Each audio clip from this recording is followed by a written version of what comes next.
सम्राट पृथ्वीराज चौहान की हार के कारण एक, महोबा का युद्ध। दो, पड़ोसी राज्यों से शत्रुता और उनका सहयोग न मिलना। तीन, जयचंद्र का विश्वासघात और संयोगिता से विवाह। आइए इस पर हम लोग थोड़ी चर्चा करते हैं। पिछले वीडियो में मैंने आपको बताया था कि तराइन के द्वितीय युद्ध में पृथ्वीराज चौहान हार गए और मोहम्मद गौरी जीत गया। इस हार के कई कारण इतिहासकारों ने बताए हैं। उनमें से कुछ प्रमुख कारणों की चर्चा यहाँ की गई है। महोबा का युद्ध, जैसा कि आप लोगों को पहले मैंने बताया था, महोबा राज्य पर पृथ्वीराज चौहान ने आक्रमण किया था और महोबा के राजा को पराजित करके उस पर अपना अधिकार स्थापित किया था। महोबा के युद्ध में वैसे तो पृथ्वीराज चौहान की विजय हो गई, किंतु इस विजय का कोई विशेष लाभ उन्हें नहीं मिला।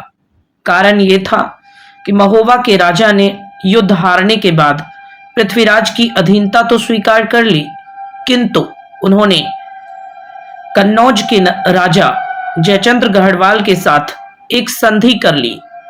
उस संधि के अनुसार वे दोनों मिलकर पृथ्वीराज चौहान के विरुद्ध षड्यंत्र करने लगे, जिस कारण अपनी सुरक्षा के लिए एक बहुत बड़ी सेना पृथ्वीराज चौहान को महोबा की सीमा के पास लगाकर रखना होता था।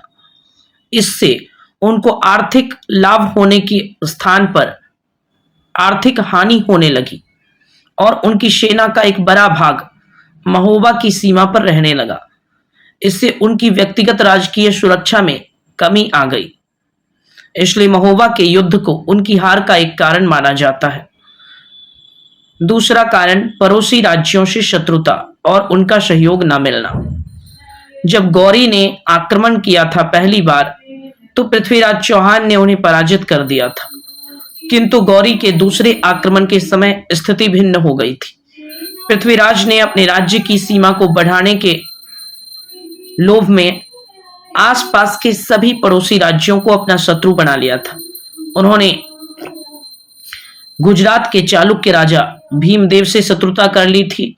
उन्होंने महोबा के राजा परमर्दी देव चंदेल से शत्रुता कर ली थी और उन्होंने कन्नौज के राजा जयचंद्र को भी अपना शत्रु बना लिया था। इसके अतिरिक्त और भी कई छोटे छोटे राज्य थे जिन्हें उन्होंने अपना शत्रु बना लिया था। ये सारी शत्रुता ऐसी हुई जिसके कारण तराइन के द्वितीय युद्ध में पृथ्वीराज को अपने किसी पड़ोसी का सहयोग न मिल सका और इसीलिए उनकी हार हो गई।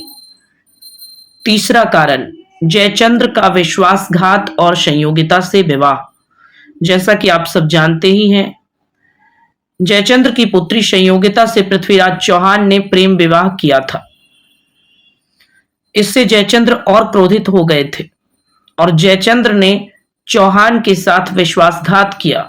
उसने चुपचाप विदेशी आक्रांता मोहम्मद गौरी से हाथ मिलाया और पृथ्वीराज चौहान की सारी दुर्बलता उसने गौरी को बता दी और इस युद्ध में जयचंद्र के षड्यंत्रों के कारण भी गौरी पृथ्वीराज चौहान पर विजय प्राप्त करने में सफल रहा।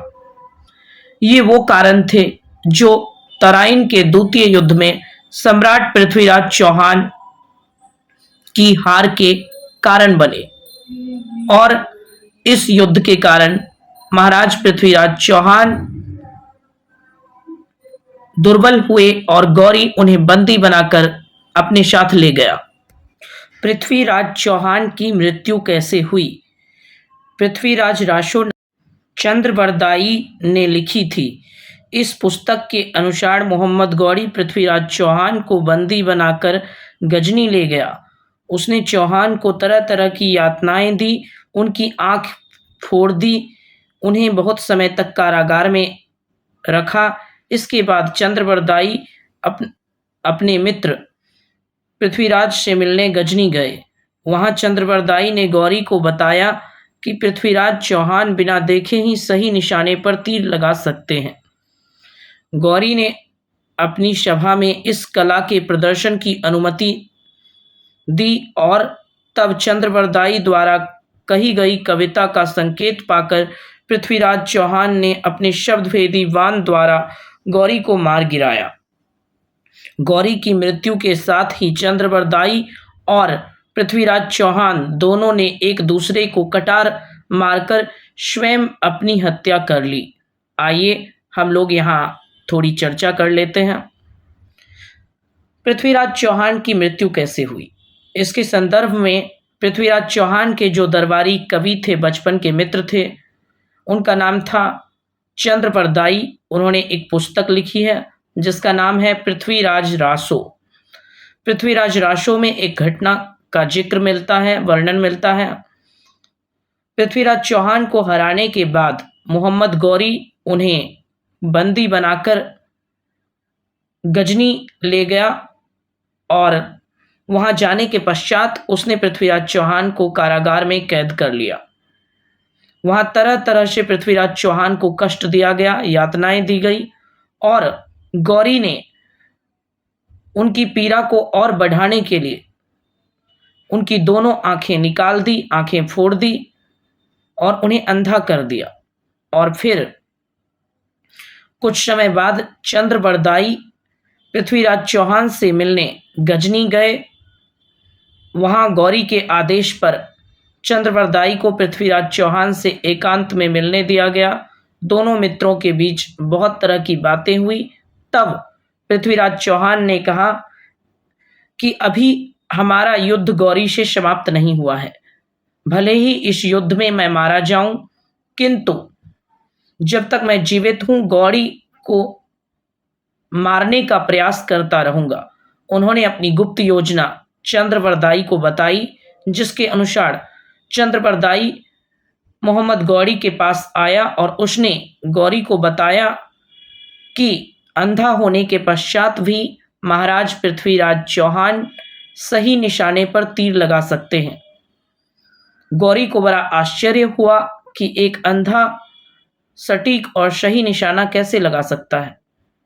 उसने चंद्रबरदाई से कहा, यदि ऐसी बात है तो हम भी तुम्हारे महाराज के इस अद्भुत कला को देखना चाहेंगे। गौरी ने एक सभा का आयोजन करवाया और बड़ी सभा में पृथ्वीराज चौहान को शब्दभेदी बाण विद्या का प्रदर्शन करने की अनुमति दी। उन्हें कारागार से मुक्त करके गौरी की सभा में लाया गया, जहां गौरी एक बहुत ऊंचे सिंहासन पर बैठा था। पृथ्वीराज चौहान की हथकड़ियां बेरियां खोल दी गई और उनके हाथ में धनुष बांध दिए गए। शर्त यही थी कि घंटी की आवाज पर उन्हें शब्द सुनकर तीर चलाना था। पृथ्वीराज चौहान ने सटीक और सही निशाना लगाया, जिससे गौरी भी बहुत प्रभावित हुआ। इसके बाद चंद्रबरदाई ने पृथ्वीराज चौहान की प्रशंसा करते हुए एक कविता गाई, जो कविता इस प्रकार है। 4 बांस 24 गज अंगुल अष्ट प्रमाण, ता ऊपर सुल्तान है मत चूको चौहान। इस कविता के माध्यम से चंद्रबरदाई ने मोहम्मद गौरी के बैठे हुए स्थान का पता बताया, उसकी दूरी बताई और उनका संकेत समझकर पृथ्वीराज ने ऊंचे आसन पर बैठे हुए गौरी की ओर शब्द सुनकर बिना देखे ही बाण चलाया और वह बाण एकदम सही निशाने पर जाकर लगा, गौरी के कंठ में जाकर लगा और मोहम्मद गौरी की मृत्यु हो गई। इस प्रकार भारत माँ के इस सपूत ने हारे हुए युद्ध को भी जीत लिया और अपनी मातृभूमि की रक्षा करता हुआ वीर गति को प्राप्त हुआ। धन्य है वह सम्राट जिसकी यश गाथा युगों युगों तक गाई जाएगी। यहाँ भी चर्चा करते हैं। गौरी की मृत्यु के पश्चात गौरी के सैनिकों से बचने के लिए चौहान और चंद्रबरदाई दोनों ने एक दूसरे को कटार मारकर स्वयं अपने हाथों से अपनी हत्या कर ली और अपनी वीर गाथा को युगों युगों के लिए हर भारतवासी के हृदय में और भारतीय इतिहास में अमर कर दिया। नमन है इस वीर सपूत को जिसने हम सभी सनातनियों का सिर गर्व से ऊंचा कर दिया।